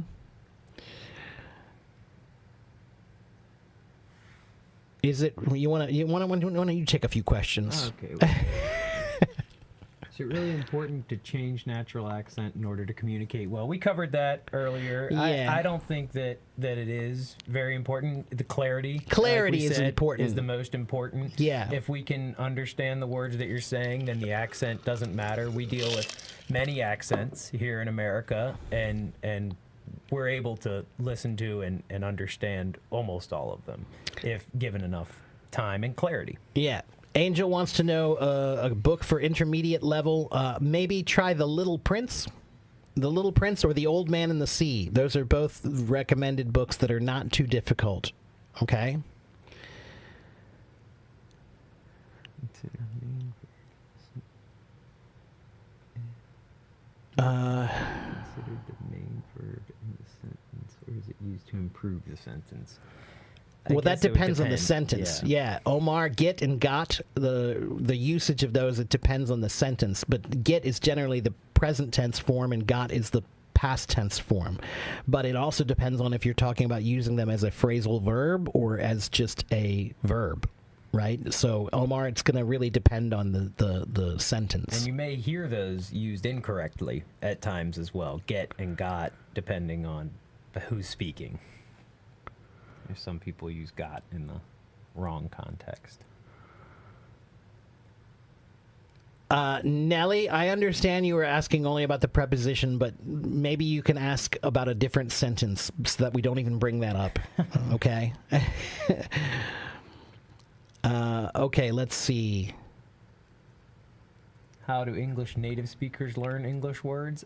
Usually if I hear a word, that it'd be similar to the way that I would imagine a non-English speaker would. I hear a word, and I don't understand it, right. And I don't know it, so I would look it up at that point. That's right, yeah. We learn it through context of life. So maybe we're reading a new book. Reading is probably the number one way that all people learn new vocabulary. That's where I find it. We read a book and we see a word we didn't know before, and we're encouraged to read above our level, in school. So it's normal. If you're reading a book and there are words you don't know, that's good. That's how you push yourself forward, right? But maybe you'll hear it on the news. You'll hear something on a TV show or a movie or on the news, and it's a word you don't know, and so you'll ask your mom and dad, what does that mean? Or you'll look it up, So your environmental experience is generally how you acquire new vocabulary, through reading, through listening, through example of others, And then With says, I have difficulty writing long words that I have never written before. Spelling. I would say spelling is not consistent across a lot of things. So it's hard. So I wouldn't focus a whole lot on that at first. I agree with that completely. Spelling is tricky in English because English words come from so many different languages, right? So, for example, if you see any word in English that has the letters E-T-T-E at the end of it, that's a French word, right? If you see words like that often have S-H or S-C-H, that's German. If you have words that have O-U-G-H, those are usually Old English Germanic. So because English words come from so many different places, the rules of spelling are complicated. They're very complicated. So there is no good answer for that other than just practice, And the dictionary. Yeah, right. Help you. Yeah. And learning a little etymology wouldn't kill you. If you're a really advanced learner, then you can study some etymology and learn where the words come from. Which one is improves speaking the most? Reading, listening, writing? If you're trying to work on your speaking, I think that listening and writing would be the two ways that I think are most effective to improve your speaking. Reading helps, but they all help in different ways. When you read, you see how the language is used, and that allows you to understand how you can use it better, right? So you see examples of how sentences are written and new vocabulary is used, right? Listening allows you to use other people as your models, so that you can imitate them and mimic them to, if you like the way they speak, then you can, use them as a model for you to base your speaking off of. Writing is really good because writing allows you to sit down and focus on your mistakes, right? Speaking happens so quickly that we don't have time to correct ourselves when we're speaking. But when you write, now you have time to look at it. Right, so you can even sound out each part. That's right. As you write it. So I tell people that you should try to write an English diary, a journal every day, and then look at that. Use ChatGPT. Type in your journal to ChatGPT and say, please correct my grammar, and it will, right? And so your writing is a good way to find out what your most common mistakes are in grammar. And most people, they make 3 to 5 very common mistakes all the time. That's 80% of their mistakes is just 3 to 5 things. So if you can improve those 3 to 5 things, that's going to greatly improve your speaking or your language in general. Okay? All right.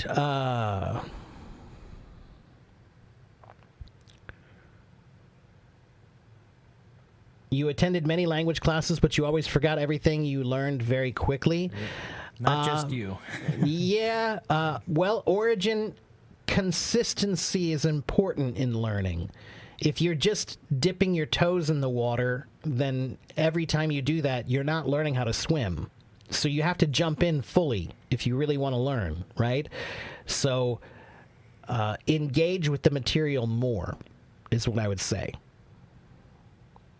One good way to learn the American English is The Simpsons. I would agree with that. Yeah, Simpsons is a great show that shows not only American English, but American culture, too. Yeah. You only have 60 days to learn English quickly. Why, Fatima? Why only 60 days? Mike has an issue understanding the Scots. Yeah, Scottish. I went to Scotland, and yeah, there was a bit of that for sure. That's where my ancestors were from as well.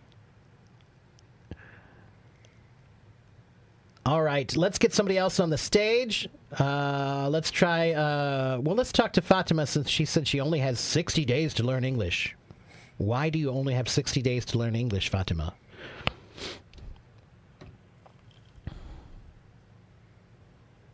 Fatima, there we are. Hello, Fatima. Hello. How are you? I am fine, thank you. Good. And you're from Lebanon? Yeah. Okay. What city are you from in Lebanon? In Beirut. In Beirut. Okay. Cool. All right. So, what can I do for you today? How can I help you? I am in summer holiday. Okay. Okay. I just have 60 days in holiday, so I wanted to learn English.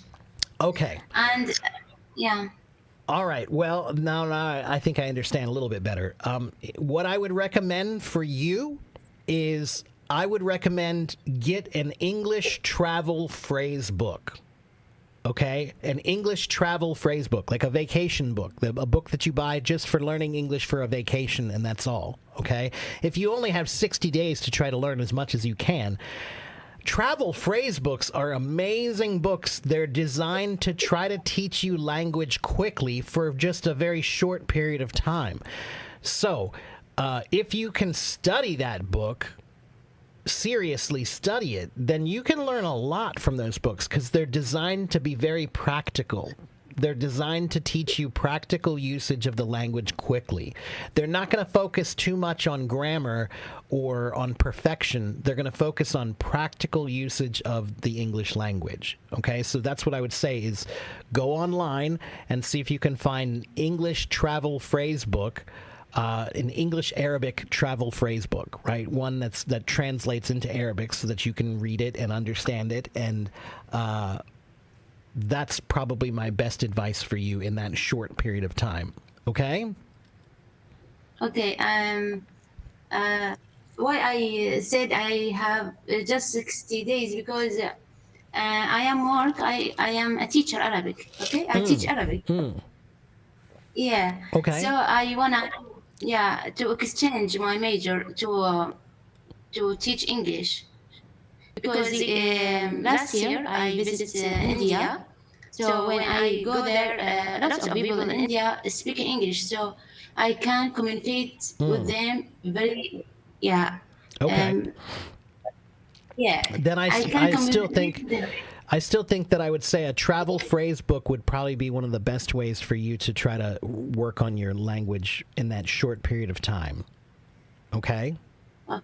Okay. Yeah. And you sound like you're pretty good. Yeah. And you're lucky, actually, because the Indian accent and the Arabic English accent are pretty close. They're not the exact same, but there are some people from India who they sound there's a similar way that they pronounce the English language. So if you're listening to people from India speaking English, they sound a little bit. There are similarities in English pronunciation between Arabic speakers and Hindi speakers. There are some similarities. Okay? Right, yeah. Thank you, Mark. You're welcome, and good luck to you. What I would say is just, you're a teacher, so get a travel phrase book and then really sit down and think about creating a plan for yourself. That's the most effective and practical way for you to learn what you need to know in that short period of time, right? Consider reading, writing, listening, speaking, grammar, vocabulary, and pronunciation, right? For you, I would focus less on reading and writing and more on listening and speaking and thinking, right? Learn how to think in English, right? So, that's one of the most important parts of language, right? So when you say to someone, oh, shukran, shukran, then you should also think in your mind, thank you, right?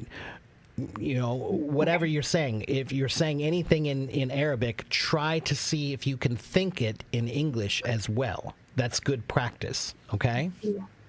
Thank you. You're welcome. For your advice. Afwan. Have fun. All right. Well, thank you, Fatima. I will talk to you next time then. Thank you for your question. Thank you for coming. Make sure you follow and come back and see me again sometime, okay? Okay. All right. Take care. Bye-bye. Bye-bye. So, shukran is thank you in Arabic. And Shukran. Afwan is you're welcome. Afwan. Yeah. Okay. I think I saw a question asking if I played an instrument. Yeah. And no, I don't, but I do like to sing. I can sing. I don't really play an instrument, though. I have a lot of musical friends, though. A lot. Eco, you want me to explain about tenses? Well, there are 16 different tenses in English. That would take me 14 hours, you know. I cannot explain all of the tenses to you. If you have a specific question about tenses, then maybe I can help you with that. But just asking me about tenses, that would be an entire language course. Okay, let's see. Anybody else want to come talk to me? Let's talk to Wendy. And make sure we keep an eye on the time, too. It's almost 10:30 here. It's close. Hello, Wendy. Hi, Wendy. Hello. How are you? Hello, Michael. I'm fine. Good. And you're in China. Where are you? Are you in Beijing, Shanghai, Xi'an, Shenzhen, Guangzhou? I'm leaving Shenzhen. Shenzhen. Okay. Nice. All right. That's where Hello Talk is located. Did you know that? Yeah, yes. Yeah. I love. Okay. All right. And what can I do for you today? How can I help you? I just my daughter. Yeah, I see her. Ni hao. Say hi to the uncle. 你会说英文吗？哦，不会。哦，我可以教你，好不好？ It's okay. It's okay. Okay, so you don't have any questions? You just want to chat?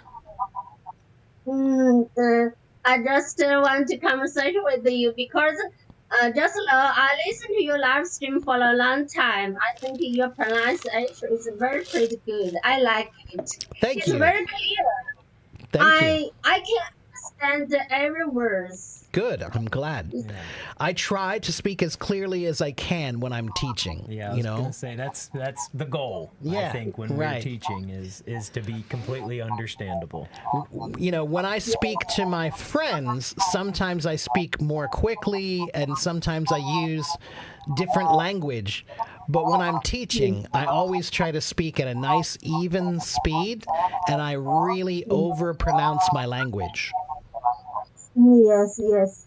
It's very clearly. I'm glad. I'm glad. So, Wendy, it's late there, isn't it? It's getting late. It's 10:30 there now. Yeah? Nishiye Maozuma. What? What? Can Ni- you teach ni- first? Just Nishiye Maozuma. Are you a night owl? Are you a night What? Are you a night person? What? What? Maybe Ye Maozi. Ye Maozi. Oh, I mean, you guys call, right? Yeah. Just I listen to your live stream. I have a sleeper for a while. You know, okay. because- Okay. Well, good. And so, Wendy, tell me, what do you like to do for fun? What do you like to do? For fun. 你喜欢做什么爱好? I see. Just in free time, I like walking and reading and play the instrument. Oh, nice. Oh, what instrument do you play? China traditional instrument zither. Have you heard this Which one is it? instrument? Zither. The zither. 古筝,我知道,古筝. Yeah. It's a hard one to say. Zither. Yeah, right. Yeah. The zither. But no. Your pronunciation is right. It's just a difficult word to say. But guzheng is the one I know, actually. I know the traditional names of the instruments. So that's cool. Good for you. Thank you. And how old is your daughter? Because I'm an adult, sir. If you're learning this instrument, you should need balance, two hand balance, one hand quickly. Yeah, that's right. Another hand slowly. Yeah. But at the same time, play together. Yeah, wow. That's right. Yeah. 我是鼓手。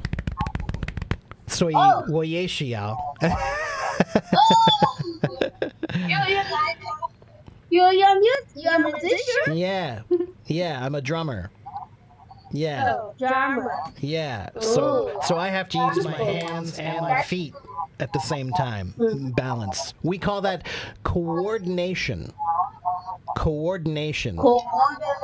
Yeah, coordination. 这是那个 coordination. Yeah, 就是那个协调。你知道吗? Yeah. Coordination. 协调性. Yeah, 对啊. Yeah. 协调性, 平衡性, That's 协调 right. 性. Yeah. Yes. Coordination. Yeah. But your brain is difficult to control your two hands. Yeah, that's right. Yeah, that's right. Yeah. Coordination. Yeah, that's right. I learned this new word. Yeah, so co means together, and ordination means in order, right? The order of something. So coordination means to have things working in order together. Yeah, that's what coordination means. Yes, sir. You must every day practice. I try to practice every day. Yeah, I try to. But I when I was younger, I practiced every day for like 8 hours. 8 hours every day. But now, just maybe a couple of hours. When I learned this instrument last year. Last year, okay. Year. All right. So you're still new. Okay. Yes. I've been so playing. It's so difficult for me. It's very difficult for me. Yeah, I've been playing drums for about 35 years. Wow. Oh my God. Yeah. So sometimes I feel disappointed because I learn new skills. I do many overtime again, but I can do very well. So sometimes I feel disappointed. Yeah, but that's normal. Learning a new instrument is supposed to be difficult. If it were easy, everyone would do it. It's like another language. That's right. Yeah, that's right. It's like a language. Yeah. Yes. Well, but I encourage me. I think I'm get a little progress. Yeah, 你可以加油，加油，加油。Yes. Well, Thank you, you're welcome. Wendy, I'm going to let you go so I can try to talk to just one more person before Clay has to go here. So, but it was nice to talk to you. Thank you. I'm glad to talk with you. Thank you. All right. Take Bye-bye. care. Bye-bye. Have a good day. And yeah, I know there was an echo there, Jackson. Thank you. Sometimes the feedback loop, what I say comes back on their speakers, and then it comes through their microphone, and then you can hear that echo.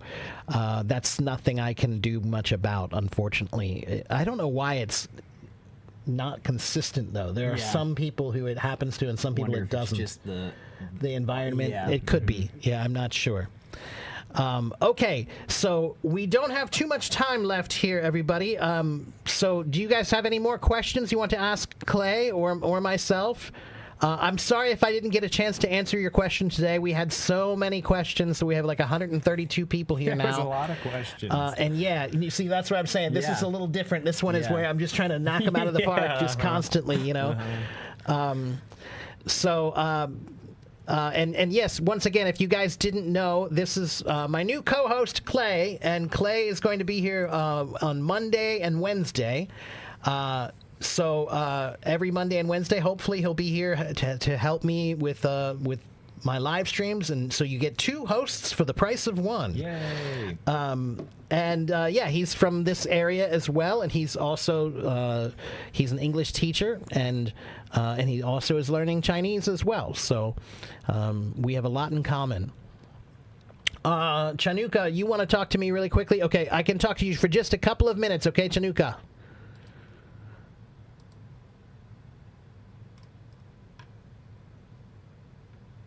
Come on up, Chanuka. Take care, Belen. Good to see you. Hello, Chanuka. Hello. Hello, sir. How are you? I'm good. Fine. Good. Good. Nice to see you. You're in Sri Lanka, right?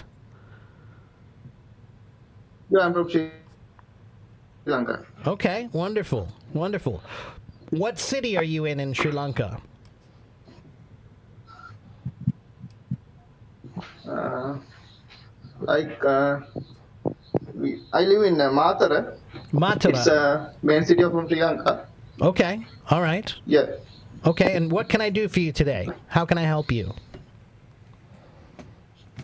No, I want to talk with you something like. Oh, okay. You just want to chat. Okay. Yeah. All right. So, what would you like to chat about? What do you like to do for fun? I'm watching movies. Watching for my movies. Okay. You like to watch movies. Okay. Yeah. Do you have any favorite movies? Yes, I like to watch some English movies. Okay. Do you have any that are your favorite movies? Do you like what kind of English movies do you like? Do you like comedy movies, action movies, horror movies? What do you like? Like I most like to watch TV series, like TV shows. Okay. All right. Can you tell me one TV show that you like?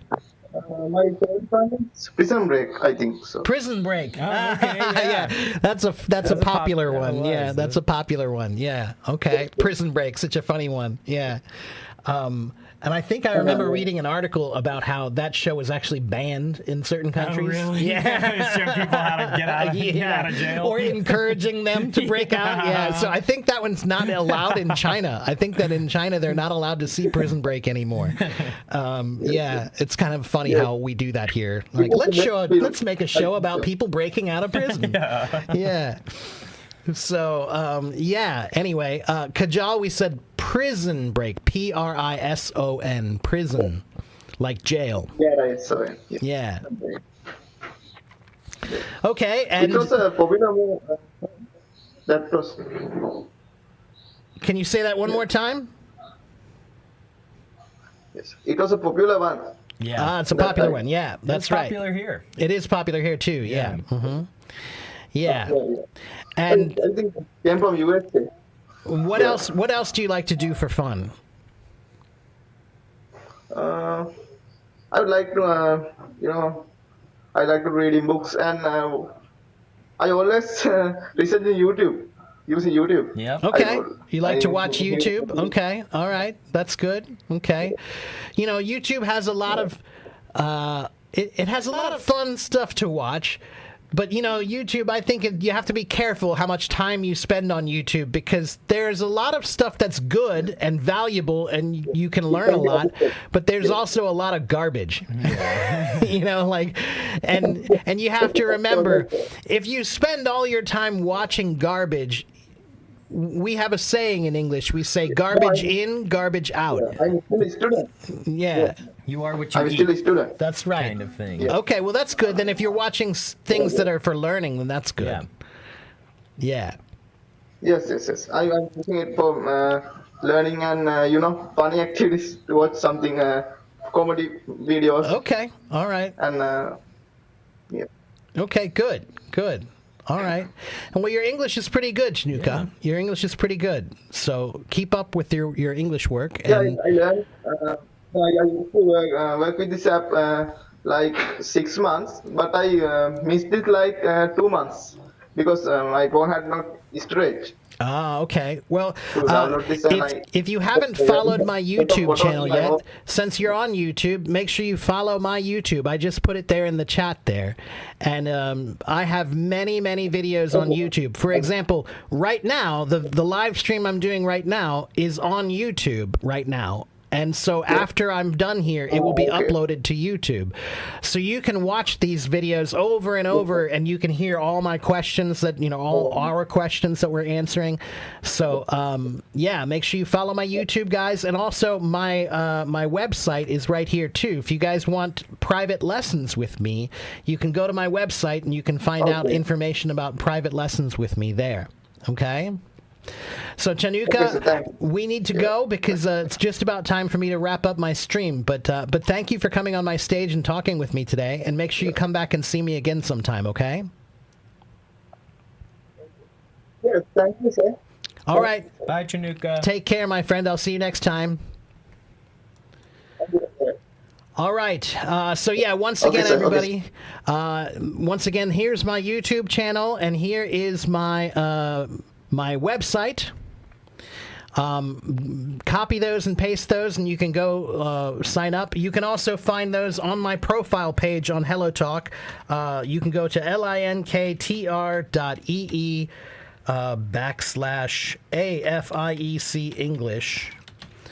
That is my link tree. It has all of my links. It has my HelloTalk, my YouTube, my Facebook, my website, my rock band. Everything is right there. Okay. Abodam, we don't have time today. I'm sorry. We're at the end of my time for my stream. So maybe next time you can come up and come on stage and talk with me. Okay. And if we didn't get to answer your question today, I'm sorry. There were so many questions that I could not answer all of them. I tried my best, but there were just too many to keep up with. So we didn't get a chance to answer all of the questions. But please make sure you come back and see us again, and we'll try to answer your question next time. Okay.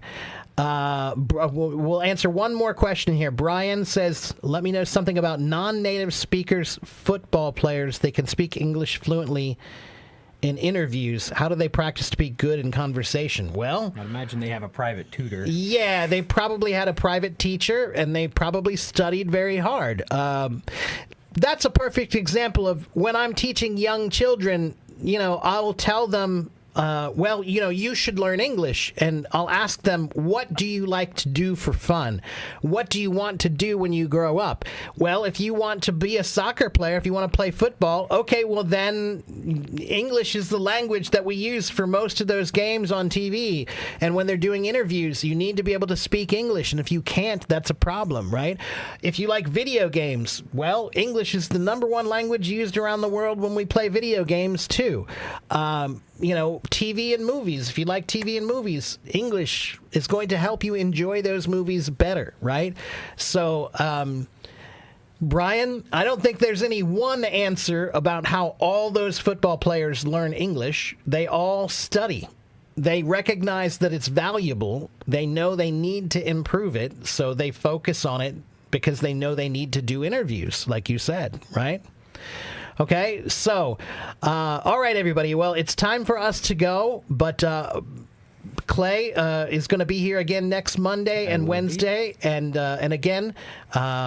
We're probably going to be doing some voice rooms together too soon once we figure out that. All right. But thank you guys for coming, and thank you guys for watching. Thank you guys for participating. And this is always how I wrap up my stream. I always say, thank you guys. Have a good morning, have a good afternoon, have a good evening wherever you live in the world, and don't forget to be a language warrior. That's right. All right. So thank you guys for watching. We both enjoyed being here very much, and we will see you guys next time. Okay. Bye, everyone.